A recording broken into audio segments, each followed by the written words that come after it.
Existem pessoas que precisam romper com namoros que são terríveis, desastrosos. Aquela pessoa só faz mal a você, você sabe disso, mas você tem um vínculo com ela, você tem necessidade afetiva, você não consegue romper aquele namoro. Então, de repente, você se encoraja, você fica com tudo claro diante de você, essa pessoa não me faz bem, eu não posso me casar com essa pessoa, porque se no tempo do namoro já está assim, imagina na época do meu casamento, depois no meu tempo de casado, vai virar um inferno pior ainda do que já é. Aí você se encoraja, motivado por pessoas que estão ao seu lado, a romper. Aí é terrível no dia que você rompe. O sofrimento é cruel dentro de você. Parece que você nunca mais vai se recuperar, que você só pensa naquela pessoa. Por quê? Porque apesar dela te fazer tão mal, você tem um vínculo doentio com ela, de dependência afetiva. Você sabe que ela te faz mal, mas você não sabe viver sem ela. Aí você começa a dar passos. A primeira semana é horrível. Você sofre, você chora, você não pode ouvir a música, você não pode sentir o cheiro, você não pode ver aquele pedacinho de não sei o que ele esqueceu lá na sua casa, que tudo aquilo é terrível. Mas de repente você começa a dar passos de libertação. É como se você estivesse andando na direção de uma terra que só vai te fazer bem. E um mês depois aquele sofrimento ficou melhor, 2 meses depois aquele sofrimento melhor, e de repente você não está nem mais lembrando. Claro que ainda existe ali um vínculo silencioso sendo desarmado, porque a dependência afetiva, ela não morre da noite para o dia. A gente precisa, é como se você fosse sufocando uma célula cancerosa com o processo da quimioterapia, sabe? Que você vai retirando a vida da célula cancerosa, que é a célula que nos mata. Aí digamos que 3 meses depois, você encontra de novo com aquela pessoa, e você tem aquela famosa recaída. Aí pronto. O castelo que você estava construindo, o chão que você tinha andado, que tinha sido tão difícil, você joga fora e você volta para o Egito, você volta para a escravidão. Você faz o mesmo que os companheiros de Moisés queriam fazer, voltar a comer a cebola, voltar a comer o alimento podre, estragado. Aí você reata aquele relacionamento, porque ele é doentio e você não cuidou da devida distância que você deveria manter. Porque quando você tem essa dependência afetiva, você tem que estabelecer a distância, porque senão você não se cura. Você tem que parar de querer saber da vida daquela pessoa, porque senão você não se cura. Você precisa parar de ficar fuçando o Facebook dela, porque senão você não se cura. Você precisa parar de ficar investigando a vida. Onde que ela foi? O que ela está? Você tem que cessar todos os pontos que podem lhe fazer querer voltar para o Egito. Porque senão você nunca vai se libertar. Aí 3 meses depois você está bela e formosa já, matando a célula cancerígena, você vai dar mais uns beijos na boca, volta àquela dependência horrorosa e o inferno retorna na sua vida. Na sua primeira semana é até bom que está tudo voltando.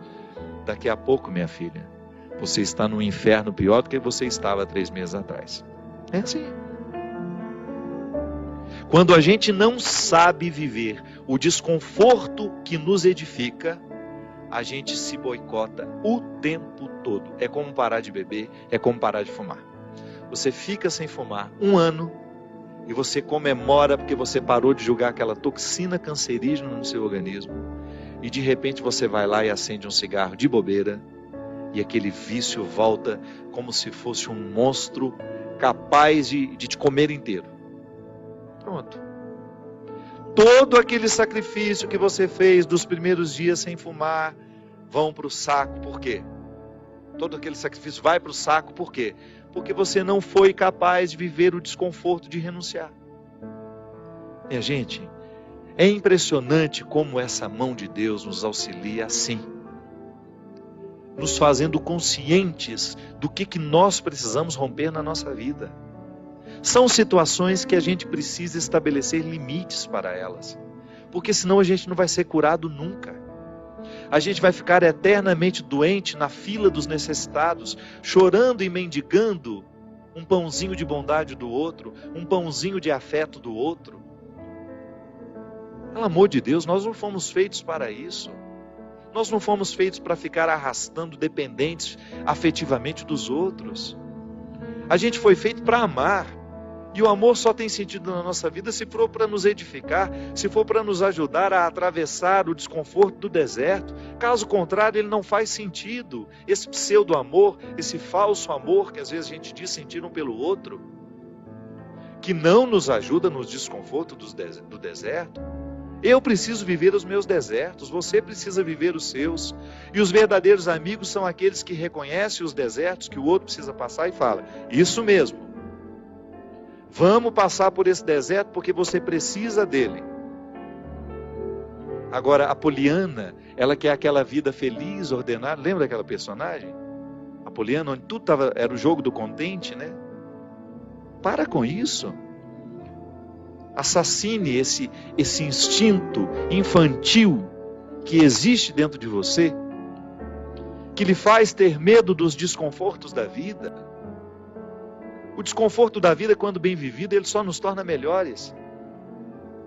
Tira essa máscara de coitadinha que você gruda na sua cara para os outros terem eternamente pena de você. Você só perde tempo na vida assim. Que bobagem! Deus nos segura na nossa mão é para a gente ter condições de atravessar esse deserto.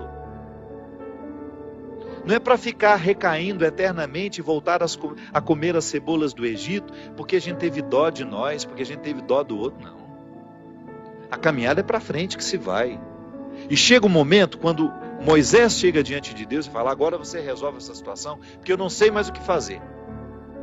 Já construíram um bezerro de ouro no meio do caminho, já arrumaram confusão, já estão adorando até outras situações, então nem lembrando que o Senhor existe. Eles só não voltam porque está longe demais, mas retornam de outra maneira, não retornam na geografia, sabe? Eles não voltam geograficamente porque estava longe já do Egito, eles morreriam no meio do caminho, mas não voltavam geograficamente, mas voltavam afetivamente, porque às vezes a gente já ultrapassou o território da nossa escravidão físico. Eu já saí da cadeia, mas a cadeia não saiu de mim. É assim que funciona. Eu já dei os passos na direção da minha liberdade, mas eu não fiz a conquista da minha liberdade. Eu não decretei a conquista da minha liberdade. Então eu fico afetivamente preso ao meu passado, lamentando as cebolas do Egito, lamentando o namoro que terminou, a situação que foi terminada, a amizade que foi traída. Então, quando Moisés está diante do Mar Vermelho e ele fica apavorado, porque agora eles não tinham mais para onde ir, ou atravessavam o mar, ou voltavam para o Egito, e o exército do faraó já estava chegando para capturá-los, o que ele faz? Ele tem uma reunião particular com o Senhor, né? Uma audiência particular de urgência. Liga lá para o secretário de Deus e fala: pelo amor de Deus, você pede para ele me atender hoje, que eu não posso mais ficar sem essa resposta. O exército do faraó está chegando. E aí ele acha que Deus iria dar uma resposta fácil para ele, né? Ia dar uma solução rápida. Não. O que Deus fala? Lembra, Gino? Lembra? Corre, né? Entra nessa água. Olha que frase forte. Diga ao povo que caminhe. Eu não vou fazer por vocês o que só vocês podem fazer. Eu vou dar todas as graças para que o milagre aconteça. Eu vou fortalecer a coragem de vocês.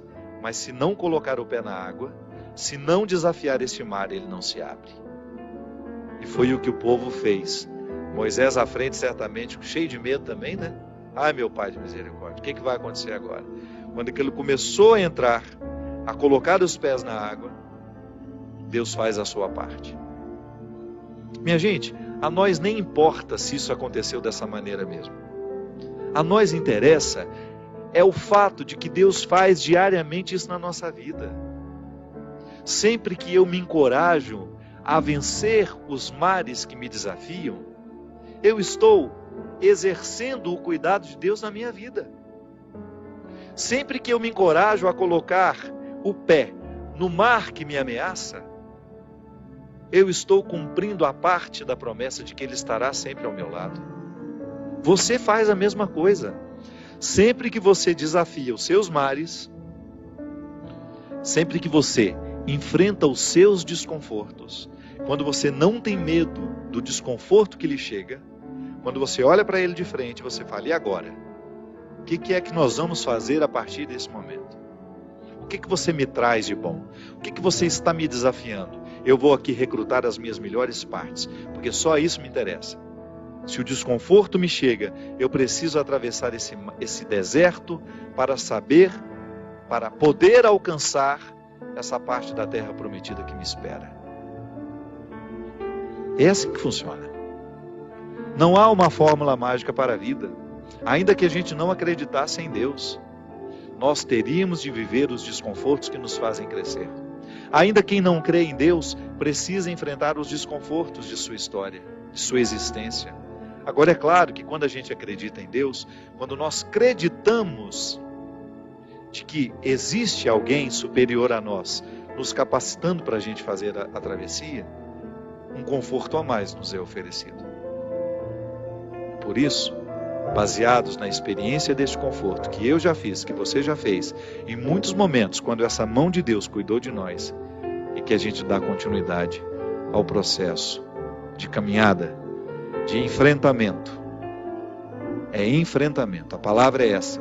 Se a gente não vive os enfrentamentos diários dos nossos desertos, dos nossos conflitos, dos nossos medos, a gente nunca vai chegar ao conhecimento da terra que Ele nos preparou.